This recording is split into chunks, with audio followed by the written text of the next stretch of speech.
Now, I take this opportunity to invite Melissa Nyakwera, the head agribusiness from Stanbic Bank.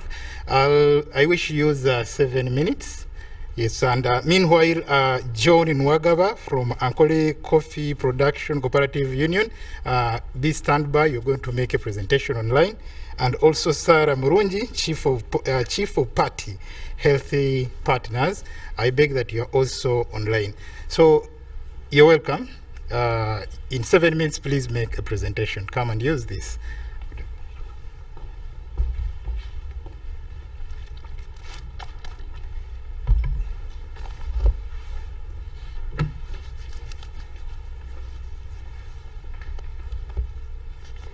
All protocols observed.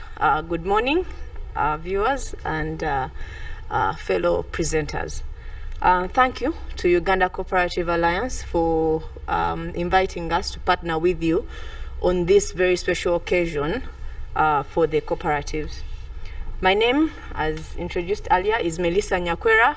I head agribusiness in Stanbic Bank, and probably to just explain as to why I would be here speaking about on a day for cooperatives. And it's essentially because we do acknowledge the fact that you will note that probably 70–60% of the cooperatives in Uganda are in the agriculture space. So that's how the connection comes through. I will really not look at or dwell at the introduction. We've had all the history of how we've gotten to here from 1920 when we were looking at trade, and how we've evolved into, for the cooperative space, into other sectors such as agriculture, transport, health. And I'll just speak to my topic, which is really around strategies for cooperative survival and sustainability amidst COVID-19. So before I really get into that, or answering that, or responding to that, I want us to sit and think through what this pandemic has done for these groups of people. And there are 4 main things that have been affected. One is their ability to operate normally. Their ways of operating is you meet on a certain day of the week together to collect in terms of those that have savings, invest, decide on how you invest that, and then lend to those that need the financing. Now, in the current restrictions, that is really not happening. That's the first challenge that they are facing. The second one is the majority of these people are in the informal sector, and as such are not actually trading. So what has happened is they have essentially, for lack of a better way of putting it, I'll put it in the Ugandan way, eaten their capital.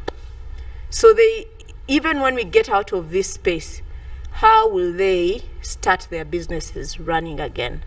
So that's the second challenge. The third one is they have always operated in a way of manual processes.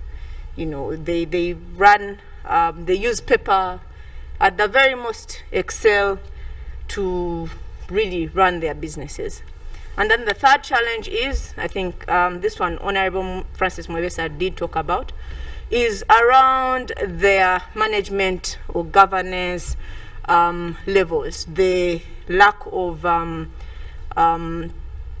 capacity to run these entities sustainably, in a sustainable manner. To be, if they were able to do this, then they would be more resilient to such shocks as COVID-19 has presented. So, as a bank, this we started last year. We have therefore, as a bank, come up together with several funding partners with a SACCO proposition to address the above challenges. Our funding partners include ABI Trust, IFAD, that is the International Fund for Agricultural Development, UNACTAD, United Nations Conference on Trade and Development.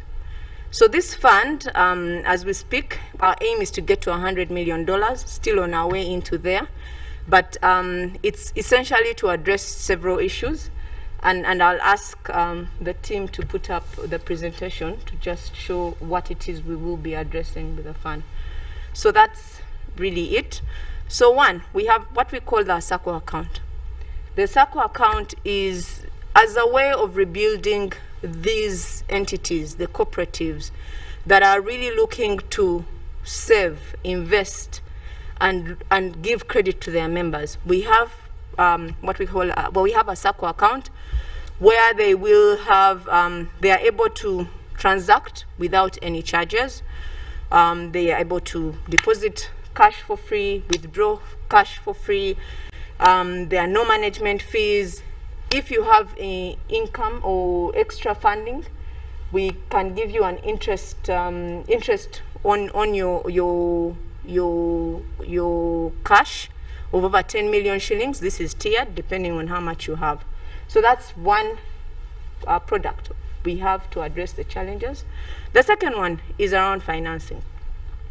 Financing as a challenge for the members, because they have more or less taken out the capital, and we need these entities to restart. So the financing aspect is going to be at 12.5% per annum in terms of interest. If 12.5 per annum means that the SACCO borrows at essentially slightly over 1% per month, and they can use these funds to then lend to their members. They can also use them to invest, to buy, if it's an agriculture SACCO, you're looking at probably putting up a dryer, a sorting machine, or a tractor, you name it. So that is how low it gets. It's up to 200 million shillings unsecured for 12 months. And we renew at the end of the 12 months, depending on your performance. We can go up to 36 months. And for that, we will need security. And the amount above 200 million is up to 1.5 billion shillings. So that's on the financing aspect. Then next to that is we have the financial literacy, which is really around capacity building of the management of these SACCOs. We have partnered together with Uganda Cooperative Alliance. That's, I think, how we got into these discussions with them to really understand what the needs are in this space.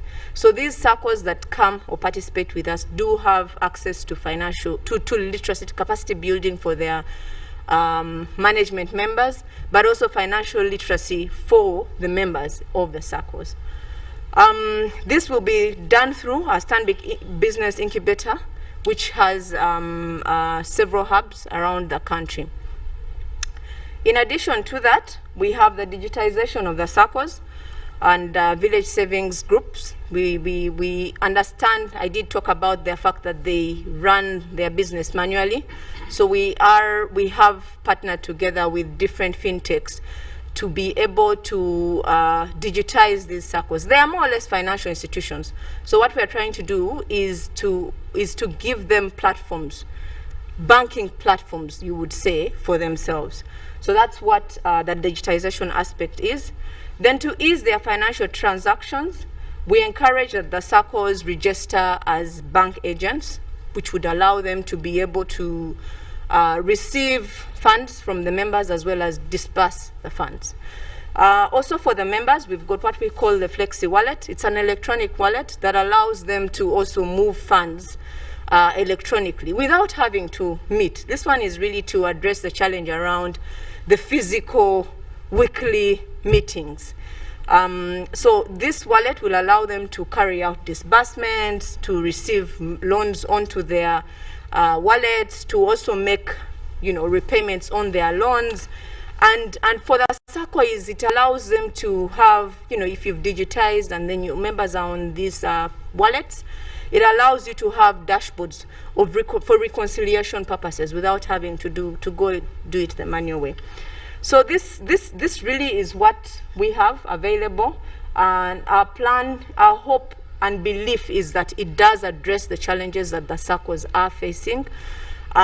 We've also included the village savings groups, and we are here and ready to work with many more. We already have some, but we are ready and open to work with the several that are also out there. I've had interesting numbers. We've talked about over 20,000 SACCOs in this country. So it's just to say that we are available to work with them.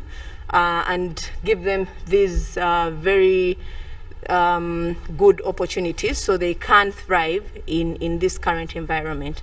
We also would like to continue to partner with community leaders, government and stakeholders such as Uganda Cooperative Alliance as we look at bringing this economy back to its former glory.